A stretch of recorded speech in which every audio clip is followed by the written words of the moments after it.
Hi guys, வணக்கம், welcome back to explore with buddies. நம்ம இன்னைக்கு எங்க போக போறோம்னு பாத்தீங்கன்னா வட சென்னையில ரொம்ப ஃபேமஸா இருக்க N4 பீச்சுக்கு தான் எக்ஸ்ப்ளோர் பண்ண போறோம். வட சென்னையில வந்து ஒரு மெயினான பார்ட் வந்து N4 பீச்சு. ஸோ அந்த N4 பீச்ல என்னென்ன இருக்கு, அதே மாதிரி வந்து பாத்தீங்கன்னா N4 பீச்ல வந்து ஒரு ரோட்ல இருந்து ஒரு 1 கிலோமீட்டர் உள்ள வந்து நம்ம பைக்ல போற மாதிரியே ஒரு ரோடு இருக்கு. ஸோ அது உள்ள போய் பாத்தீங்கன்னா வந்து நம்ம கடலுடைய ஒட்டுமொத்த வியூவே வந்து அப்படியே பார்க்கலாம் அப்படின்னு சொல்றாங்க. அப்படியாடா? ஆமாடா, வந்து இல்லையா சைடு வந்து பாத்தீங்கன்னா வந்து வட சென்னையோட அனல் மின் நிலையம் இருக்கும். ஸோ இந்த இடத்துல இருந்து தான் வந்து சென்னையோடைய பாதி இடத்துக்கு வந்து கரண்ட் போகுது. சொல்ல விரும்புறியாடா? ஸோ இந்த இடத்துல வந்து இங்க பீச் மாதிரி யாரு வந்து நேரா கடல்ல போய் சேர்ற இடம் தான் இந்த இடம். அதே மாதிரி வந்து பாத்தீங்கன்னா இங்க இருக்குல்ல, அப்படியே கேமரா திருப்புங்க, அந்த லாஸ்ட்ல இங்க ஒரு பீச் தெரியும். அந்த பீச் தான் வந்து காட்டுப்பள்ளி பீச்னு சொல்லுவாங்க. ஸோ அந்த பீச் வந்து ஸ்ட்ரைட்டா வந்து மெரினால வந்து கனெக்ட் ஆகும் உங்களுக்கு. டோட்டலா ஒரே கடற்கரை தான். N4ல போயிட்டு நாங்க கண்டினியூ பண்றோம். சரி வாங்க போலாம்.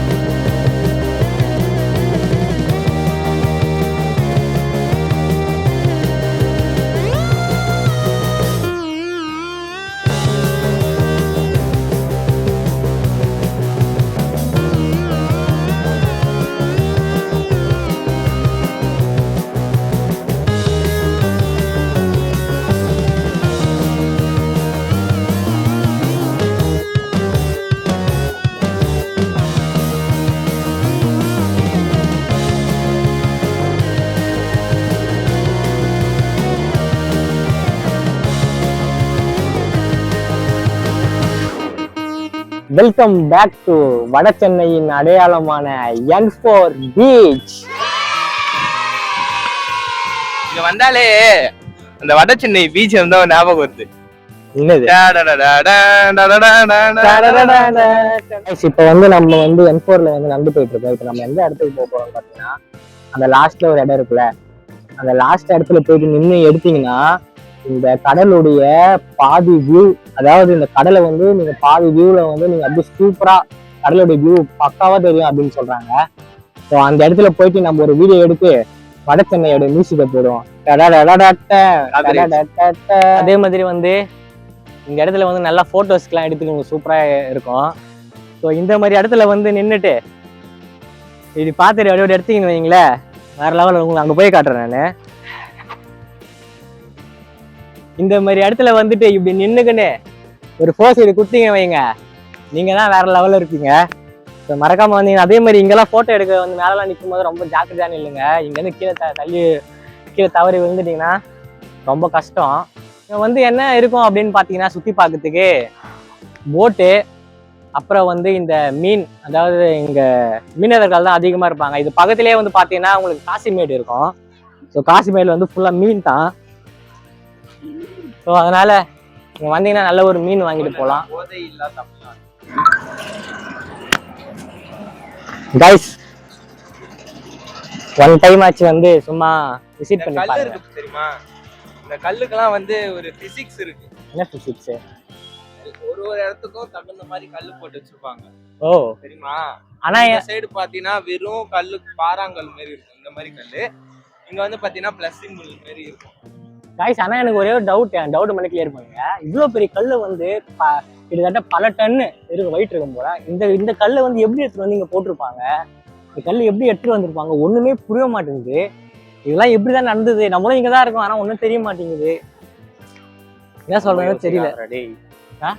ரொம்ப யோசிக்காது. என்ன பண்றது? இதுதான் யோசனை வந்தது. ஒரு இயற்கையை பார்க்கும்போது அது இயற்கை எப்படி இருக்கு, இந்த கல்லுங்கெல்லாம் எப்படி இருக்கு, அதான் ஒரு யோசனை வந்தது. இவன் வந்து இந்த இயற்கையை ரசிச்சுட்டு இருக்கானா, அங்க வேலை செய்யற ஆண்களை பார்த்து பாவம். ஸோ காய்ஸ், இந்த மிஷினை தான் சொன்னது. 1 2 3 ஏகப்பட்ட மிஷின் இருக்கு. இந்த மிஷினில் அப்படி என்னதான் வந்து லோட் பண்ணி இறக்கிட்டு இருக்காங்கன்னு தெரியல. ஸோ நம்ம உங்ககிட்ட போய் பார்ப்போம் வாங்க. ஸோ சொன்ன மாதிரி வந்து பிசிக்ஸ் படி வந்து இந்த மாதிரி கல்லெல்லாம் வச்சிருக்காங்க. இந்த கல் ஏன் வச்சிருக்காங்க, எதுக்கு வச்சிருக்காங்க, எப்போ வச்சாங்க, யார் வச்சாங்கன்னு கூட தெரியாது. பட் வச்சதுலாம் ரொம்ப சூப்பராக இருக்குது. நானும் இதுக்குள்ளே நிறையா டைம் வந்திருக்கேன். இருந்தாலும் இந்த டைம் தான் வந்து இவ்வளோ உள்ள வந்து கிட்டையா வந்து நான் இந்த கடலுக்குள்ள வந்து பார்க்குறேன். காய்ஸ் அதே மாதிரி வந்து அந்த மிஷினில் என்ன போகுதுன்னு சொல்லி நாங்கள் தேடினே இருந்தோம். ஆனால் அந்த மிஷினில் என்ன போகுதுன்னு பார்த்தீங்கன்னா வந்து ஐஸ் தான், ஐஸ் கட்டிங் தான் போகுது. இதை பாருங்க, நான் கொட்டும் போது உங்களுக்கு தெரியும் நினைக்கிறேன். ஃபுல்லாக ஐஸ் கட்டிங்கை வந்து இங்கேருந்து கீழே இருந்து ஏற்றி அதை மேலே கொட்டுது.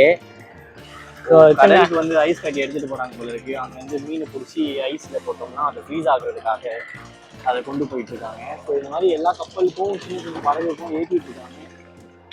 ஸோ காய்ஸ் இதில் வந்து பார்த்தீங்கன்னா வந்து அந்த லாரி இருக்குல்ல, அந்த லாரிலேருந்து ஐஸ் கட்டி எடுத்துட்டு வந்து இது மூலியமா எடுத்து இந்த கப்பலில் போடுறாங்க. இந்த கப்பலில் போட்டு ஏன்னா கிட்டத்தட்ட வந்து மீன் பிடிக்க போகிறவங்களாம் வந்து இந்த ஐஸ் கட்டியெல்லாம் வந்து மீன் பிடிக்கிற ஐஸ் கட்டியில் வந்து ஃப்ரீஸ் பண்ணி அதை வச்சு பதப்படுத்தி எடுத்துகிட்டு வரதுக்காக தான் இந்த ஐஸ் கட்டியெல்லாம் அதில் இறக்குறாங்க. ஸோ பார்க்கும்போது ரொம்ப அழகாக இருக்குது. ஒரு மீனவர்கள் இவ்வளோ கஷ்டப்பட்டு ஒரு மீனை பிடிச்சிட்டு எடுத்துகிட்டு வந்து ரொம்பவே மனசுக்கு ஒரு சந்தோஷமாக இருக்குது.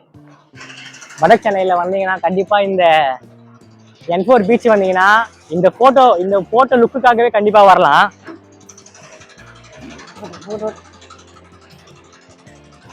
இப்போ போடுற மியூசிக்க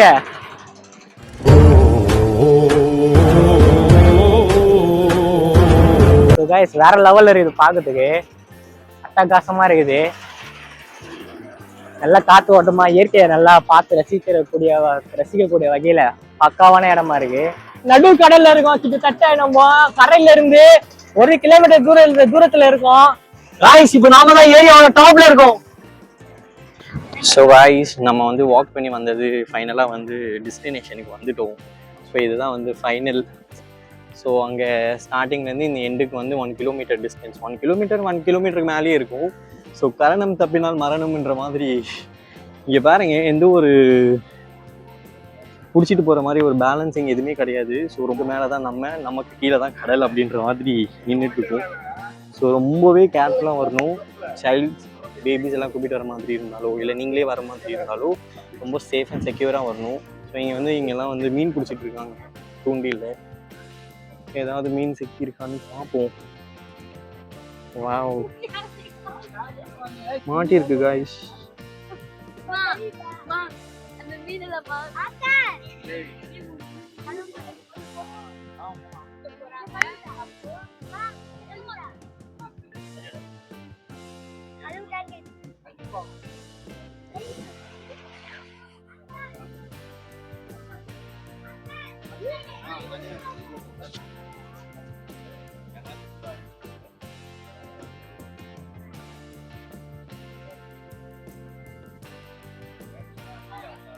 N4 பீச் வந்து பார்த்துட்டோம்.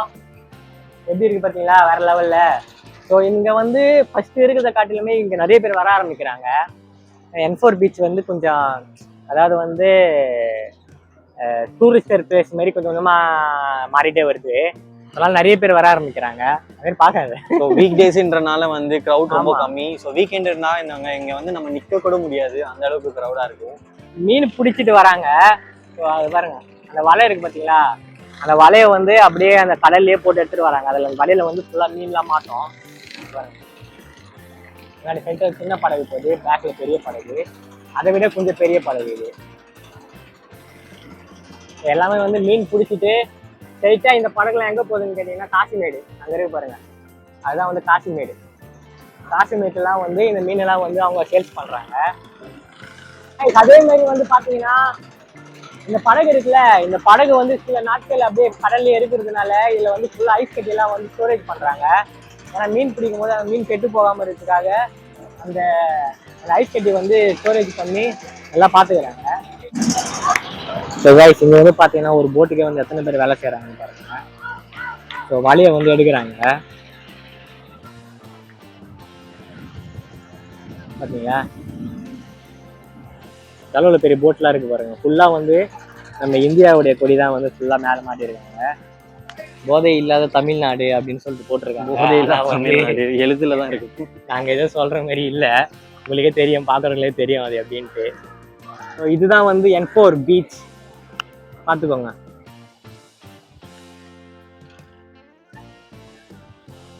இங்கே வந்து பார்த்தீங்கன்னா நிறைய எக்ஸ்பிரஷன்ஸ்லாம் வச்சுட்டு கடல் கரை இருக்கும் குளிக்கலாம் அப்படிலாம் சொல்ல வர முடியாது. ஜஸ்ட் இங்கே வந்தீங்கன்னா மீனவர்கள் எப்படி மீன் பிடிக்கிறாங்க, எப்படி அந்த வலையெல்லாம் இது பண்ணுறாங்க, படகுலாம் எப்படி போகுது, அது எல்லாமே நீங்கள் பார்க்கலாம். ஸோ அதே மாதிரி வந்து நல்லா சில்லுக்கு நல்லா காற்று நல்லா வரும் உங்களுக்கு. ஸோ அதையும் வந்து நல்லா என்ஜாய் பண்ணலாம். நம்ம படிக்கும்போது வந்து இந்த நெய்தல் நிலத்துக்குரியவர்கள் அப்படின்னு சொல்லுவோம். ஸோ அந்த நெய்தல் நிலத்துக்குரியவர்கள் தான் இவங்க எல்லாருமே. ஸோ இவர் சொன்ன மாதிரி இங்கே வந்து இவங்களெல்லாம் எக்ஸ்ப்ளோர் பண்ணலாம், இவங்கெல்லாம் என்ன பண்ணுறாங்கன்றத. ஸோ இங்கே குளிக்கணும் அப்படின்னு வந்தீங்கன்னா அதை கொஞ்சம் அவாய்ட் பண்ணிக்கோங்க. ஸோ மற்றபடி இங்கே பார்க்கலாம் என்னென்ன டிஃப்ரெண்ட் கைண்ட் ஆஃப் பீப்புள்ஸ் இருக்காங்க, என்னெல்லாம் பண்ணுறாங்க அப்படின்றது. சிட்டிக்குள்ளே இருக்கவங்க, வில்லேஜில் இருக்கவங்களுக்கு இது ஒரு டிஃப்ரெண்ட் எக்ஸ்ப்ளோராக இருக்குது. காய்ஸ், என்ஃபோருடைய பீச் வியூ பாருங்கள்.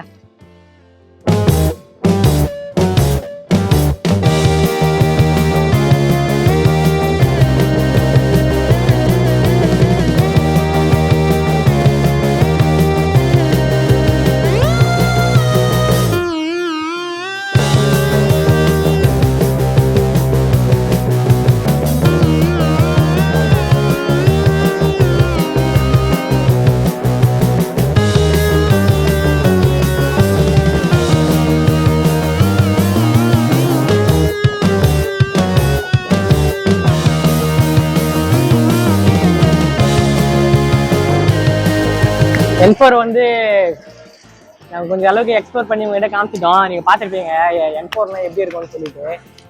ஸோ இதுக்கப்புறம் ஒரு இன்ட்ரெஸ்டிங்கான ஒரு சேலஞ்சில் இல்லை ஒரு எக்ஸ்ப்ளோரில் வந்து உங்களை வந்து மீட் பண்ணுறோம். இப்போ தான் வந்து ஃபர்ஸ்ட் டைம் நம்ம சேனலில் பார்க்குறீங்கன்னா மறக்காமல் வந்து சப்ஸ்கிரைப் லைக் பண்ணிக்கோங்க. ஸோ நெக்ஸ்ட் ஒரு இன்ட்ரெஸ்டிங்கான வீடியோவில் உங்களை வந்து பார்க்குறோம். அது வரையும் டாட்டா பாய், see you.